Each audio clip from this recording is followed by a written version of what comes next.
ओम सच्चिदानंद परब्रह्मा परमात्मा पुरुषोत्तमा श्री भगवती समेत श्री भगवते नमः.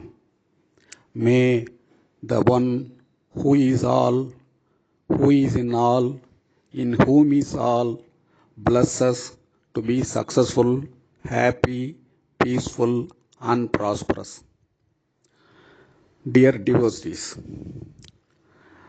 I am extremely delighted today to discuss on a very interesting and important question raised by one of our devotees. The question he has raised is, Guruji, your lectures on Veda are very thought-provoking and making us to develop an interest to learn it. But I have a question.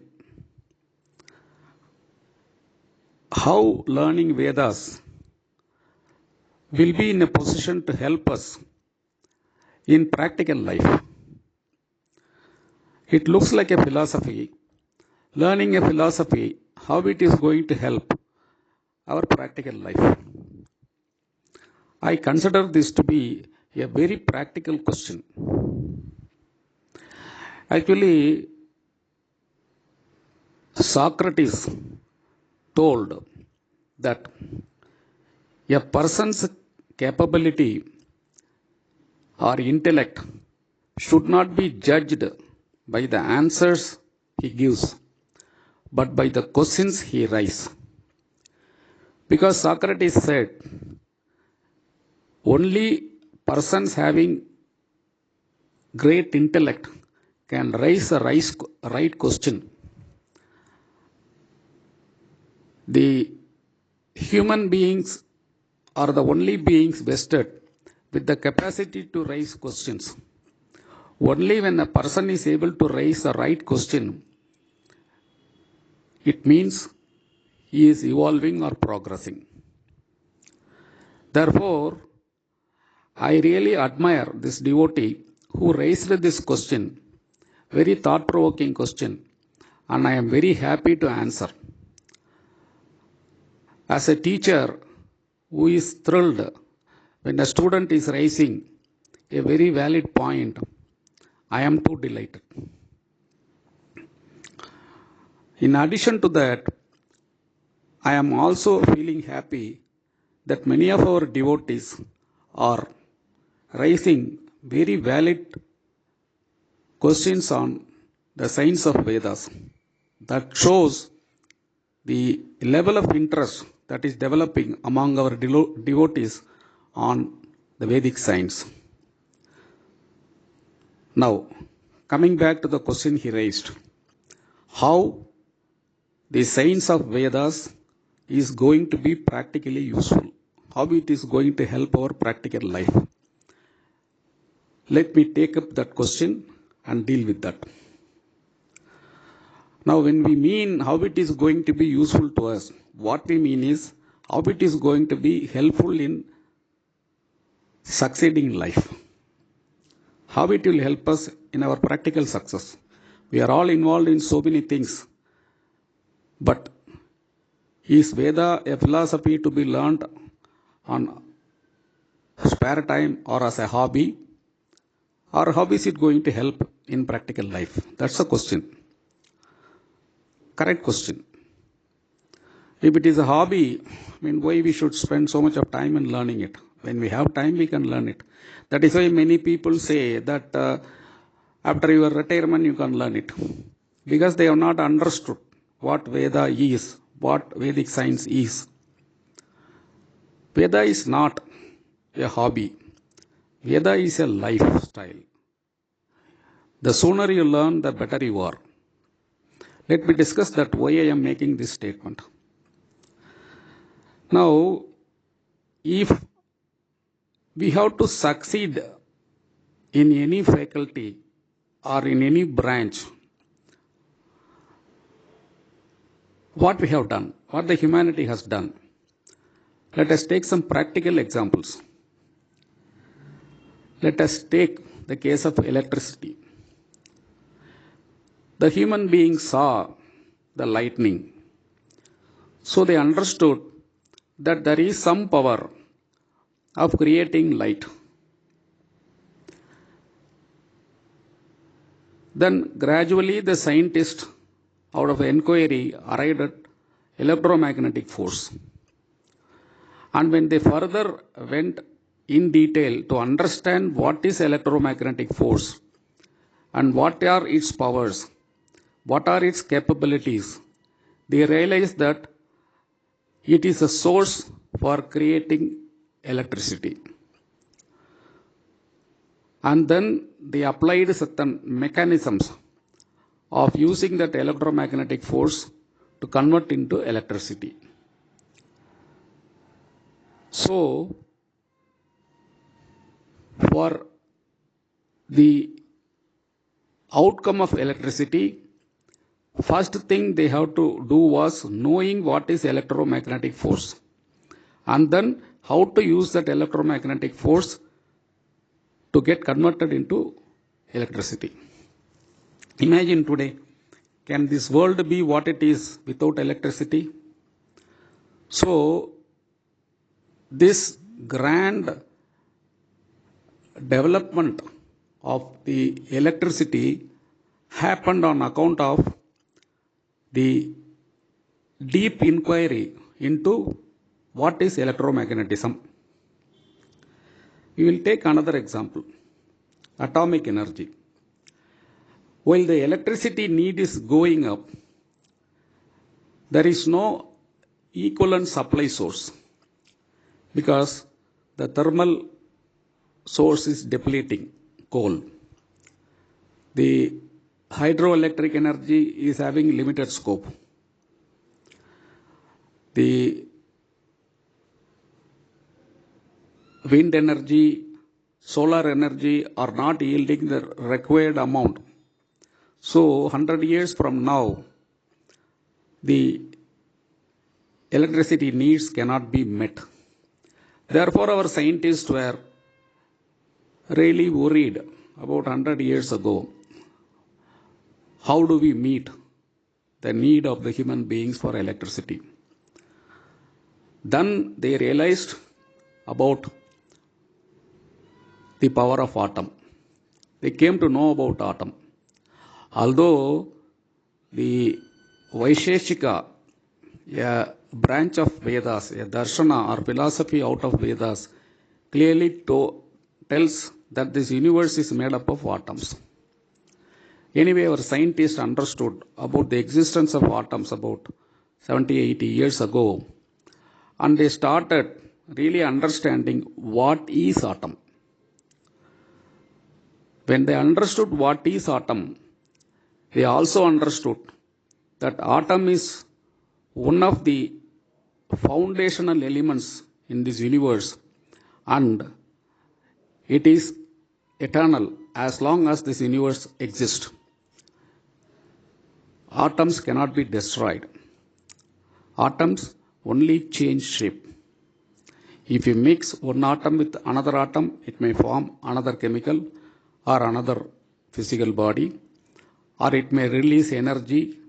That energy may be converted into another energy. It is only transmutation. They understood atoms is perennial energy. Then they made more and more research and found out how to create electrical energy out of that. It is a process of fission and fusion. And from there, this atomic energy, atomic power plant has come up.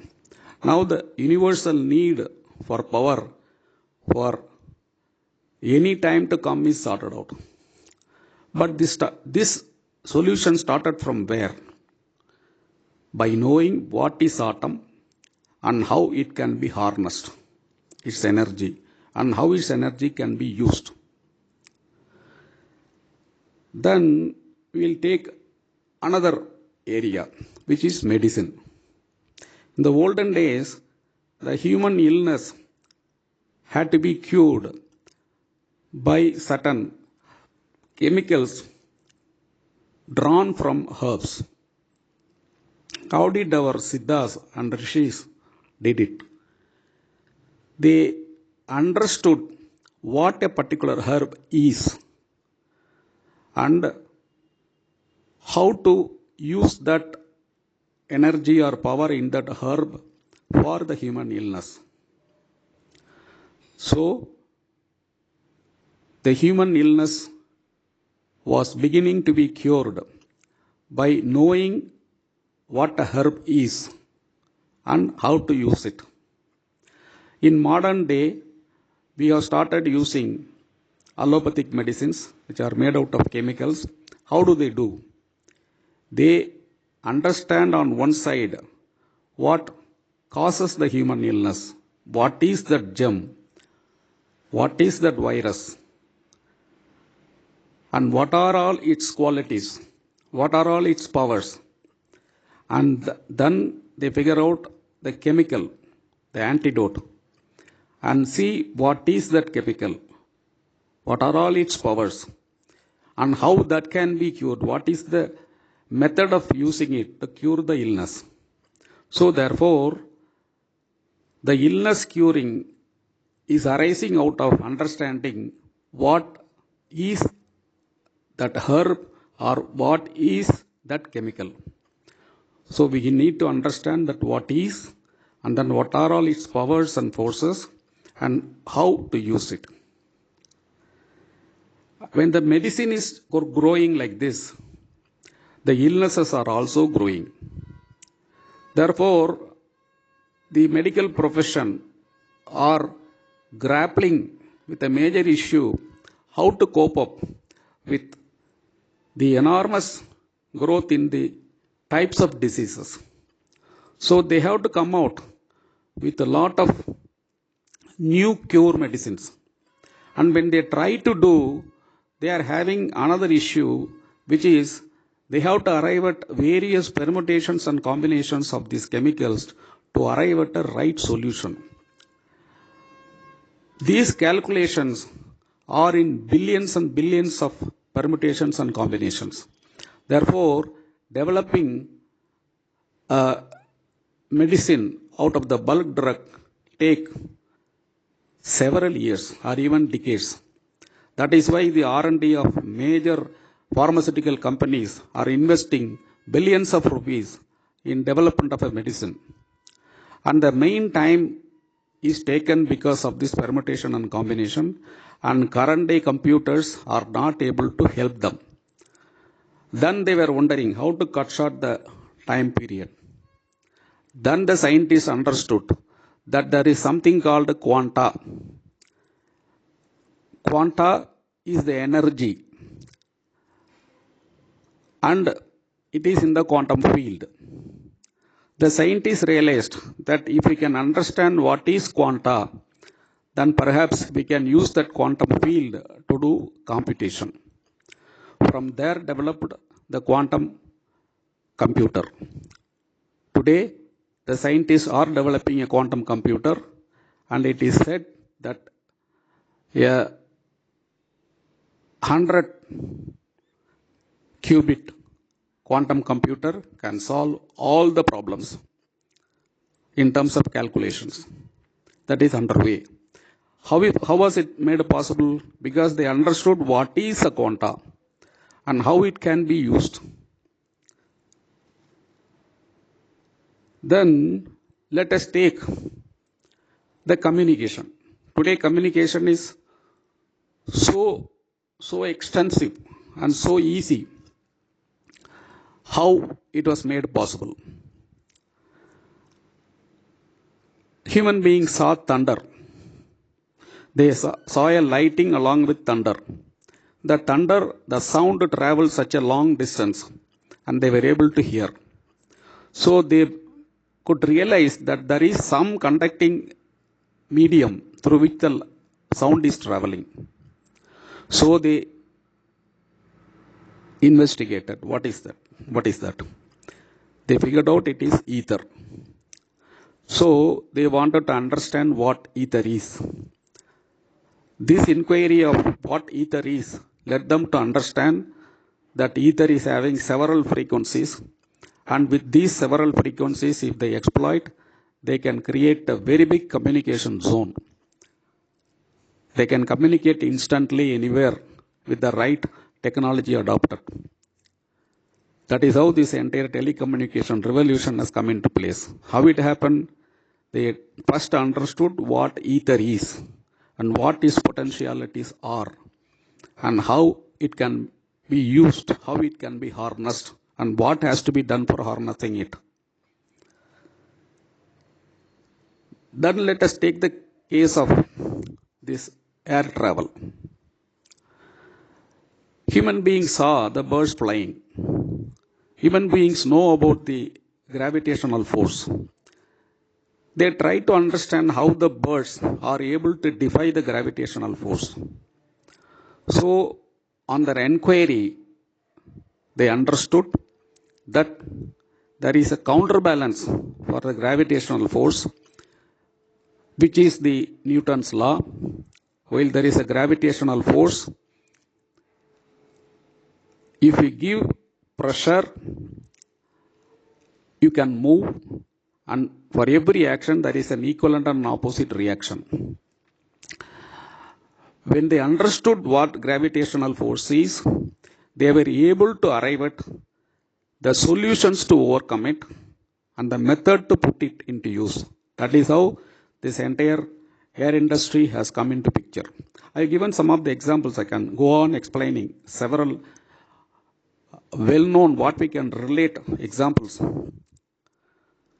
what we are day-to-day using. In all the things, if you notice, there is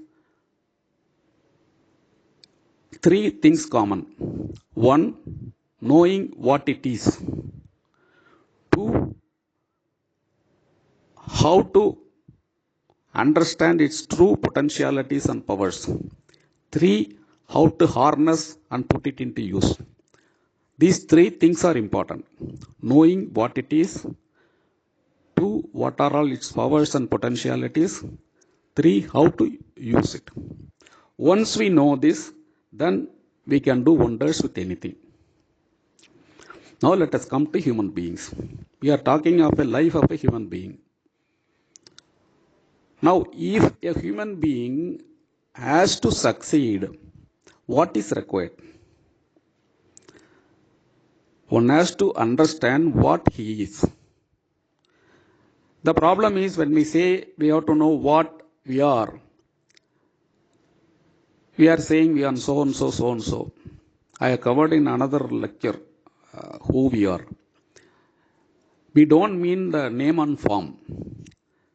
We have to understand what we are means. We have to understand like that atom or electromagnetic force or the quantum field or the ether.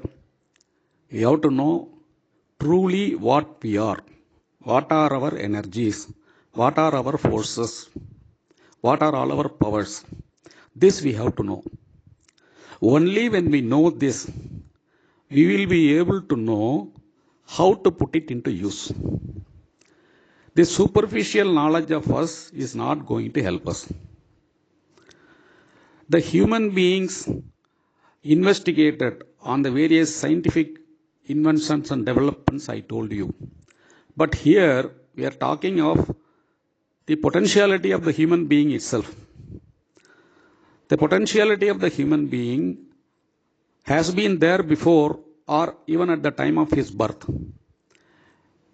As soon as a human being arose, who is going to tell him what his potentialities are? What is the potentialities of the nature? What is the nature? Somebody has to tell, and there is nobody else who can tell because he is the first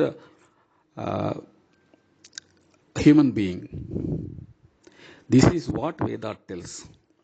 Vedas tells what is the nature, what is a human being, what is the power of a human being, what is the energy of the human being, what is the forces in him, and it tells how he can use it.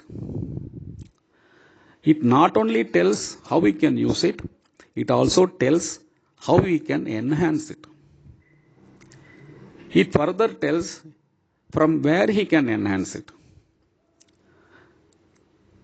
Veda tells that every human being is a combination of over 1,000 energies. And each of this energy has over 1,000 forces. The same is reflected in the universal. In the macrocosm also, there are thousands of energies. To be precise, 1,008 energies, and each of them having about 1,008 forces contained in it. And the same is replicated in the human beings with 1,008 energy centers and 1,008 forces with each of this energy. That is why this Sahasranama of 1,008. That is why this Laksharchana to the deities. Because the universal forces are called deities.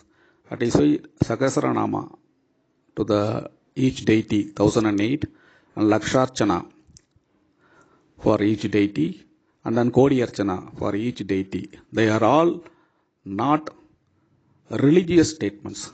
They are all factual scientific statements, bringing out what is the potential of these energies.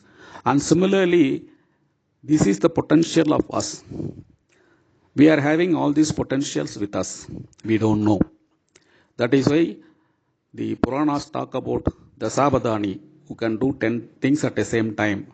Sadavadani, 100 things at the same time, simultaneously. Multitasking, what the computers are doing.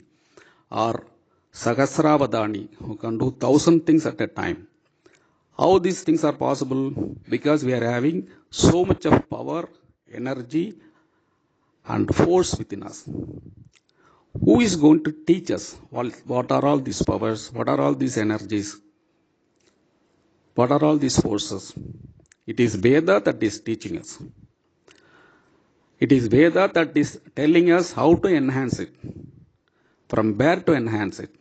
Veda tells that we are a container, a small container, fully loaded with all these energies, living your life.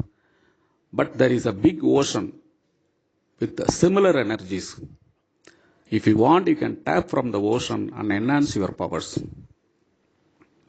So, when we are able to know what our power is,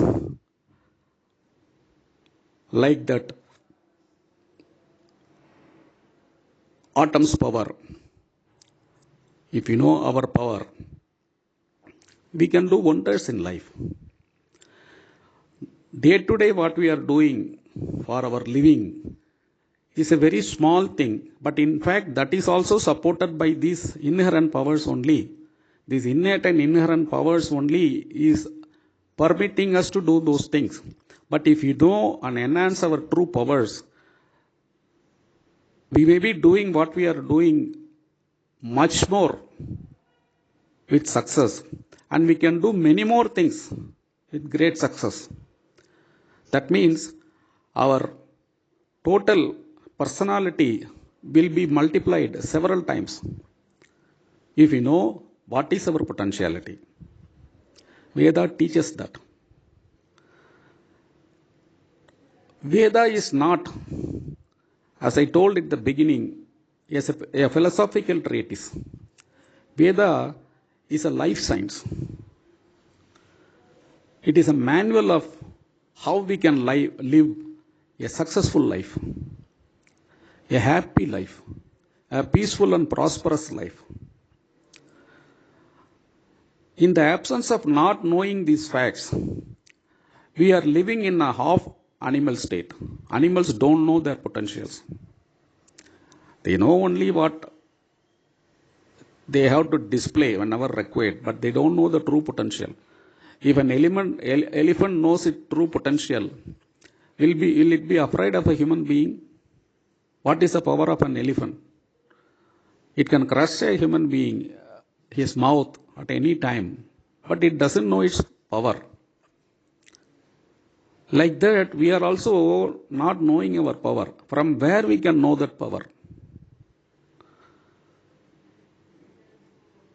Many times we have a great cell phone. When you give it, show it to an expert, he will tell you have not used it even to the extent of 10% of what its capabilities, sir. You have not used it. You can do for many other things. In fact, science tells the same thing about human beings. Science say that humans have not used even 5% of their brain power because we don't know what our powers are. So if we have to know our powers are, what are they? Where to look at it? Where to look for it? It is Vedas give that power, tells us about that power. The normal manual of equipments may tell what it is, but it may not guide us how to improve upon it. But Vedas tell it. Vedas tell how you can increase your power and from where you can draw that extra energy. The first portion of knowing is knowledge, called jnana. The second portion of enhancing that power is called sadhana or yoga. Sankhya Muni enumerated the powers of the nature and in the human beings in his Sankhya philosophy. And sage Patanjali in his Yoga Sutra enumerated the methods of enhancing your powers. This Sankhya and Yoga both are contained in Vedas. If only we can learn this science of what we are capable of, what our powers are, and how to enhance this power, we can do wonders. Is there any doubt about that? We are not this mere body. We are not just our mind. We are a divine energy. God has stored the divine energy within us. But we need to understand that divine energy. We have to understand first we are the divine energy. Second, we have to understand what are all its potentials and capabilities. Then we have to understand how to enhance its powers. All these things are possible by knowing the science of Vedas. So, knowing the science of Veda is not just knowing the philosophy, is knowing the science of living, science of successful living. In the absence of not knowing this science, we are living that like that boy in the parable of alchemist. There was an young boy, very young boy, who was living in his little village. His parents died and became an orphan. He was struggling for food. Nobody in his village even cared for him. So he went out of his village wandering various states. He crossed through a desert, suffered like anything even for a cup of water. Then he worked as a slave and was tortured. Then he worked as a shoe cleaner. Then he was suffering as a rag picker. Finally, he landed begging to a magician who is a fortune teller. That guy, after seeing his face as well as his palm, said that you are a fool. The boy who was grown up as an adult now was shocked to hear that. He said that you don't know who you are. Like us, many of us, we don't know what we are. That boy was told that you don't know who you are. That boy said that his stories. He said that you are running all around for your wealth, for making a life. But truly, a treasure awaits right in the house where you live or lived. Your great grandfather has buried a treasure there. You go back and dig there, and he has even put on plant near that. Today it might be a grown up tree. Near the tree you dig, you will get a pot, a treasure. So don't waste your time here. Go back. So that boy came back and he did exactly what he suggested, and he found a big pot full of gold coins. Then we can imagine what would have happened. His life is completely changed. Like that, we have a treasure given by our ancestors and rishis in the form of Vedas to tell us what we are, to tell us what our potentialities are, and how to use and how to increase it. Also, we need to know this knowledge about our internal energies and potentialities not only is meant for spiritual growth, it is equally meant for our material growth. Because ultimately, what we are going to put this energy into, we are going to use it for our human life. Vedas have never recommended renunciation. I will put up another video on this. Vedas do not recommend that you should aim for not having a rebirth. Vedas don't recommend it. Vedas recommend happy life in this life as well as in every life. Vedas want every one of us to succeed materially and spiritually. Because without material life, material success, you cannot live in this world. But without spiritual success, you cannot be peaceful and prosperous. So therefore, Vedas recommend both. Therefore, these energies, once we understand what we are truly, we can put it to our material success also. This is like knowing the fundamental principles of the entire universe. When we know about you, you actually know about the other guy also with whom you are interacting. So then you will be able to interact better. You will know about the situation much better. You will be able to respond much better. Veda is a science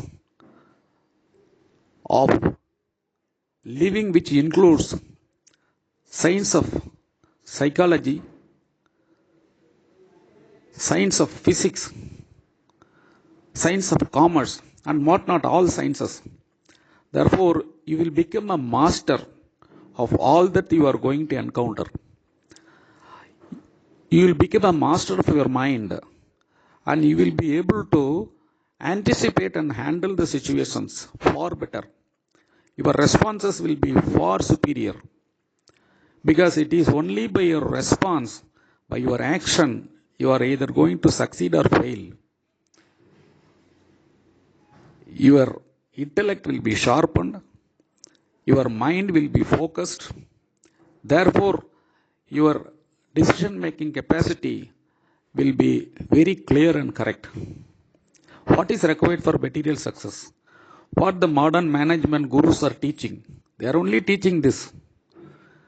But Vedas are teaching far beyond the modern management gurus, because management gurus can only teach you to some extent how you can sharpen your mind and brain and intellect, but they can't teach you how to increase your inherent energies. Vedas teach you that, how you can enhance your inherent energies. This multitasking, what is being done by the computer, the psychiatrists have told a human being can never do as of today. They say a human mind can think only one thing at a time. We may not know the breakage in the time frame. We may think that we are thinking many things simultaneously, but as per the mind science, we are not doing that. We are thinking only one thing at a time. But Vedas say you can think and do many things at the same time. That is our true capability. Imagine if you are able to implement this, where we will go. So, the science of Vedas is telling us how to conduct our material life to succeed. To succeed financially, to succeed professionally, to succeed in all respects. So, learning the science of Vedas is a life-changing phenomenon. It is not philosophical, it is practical wisdom.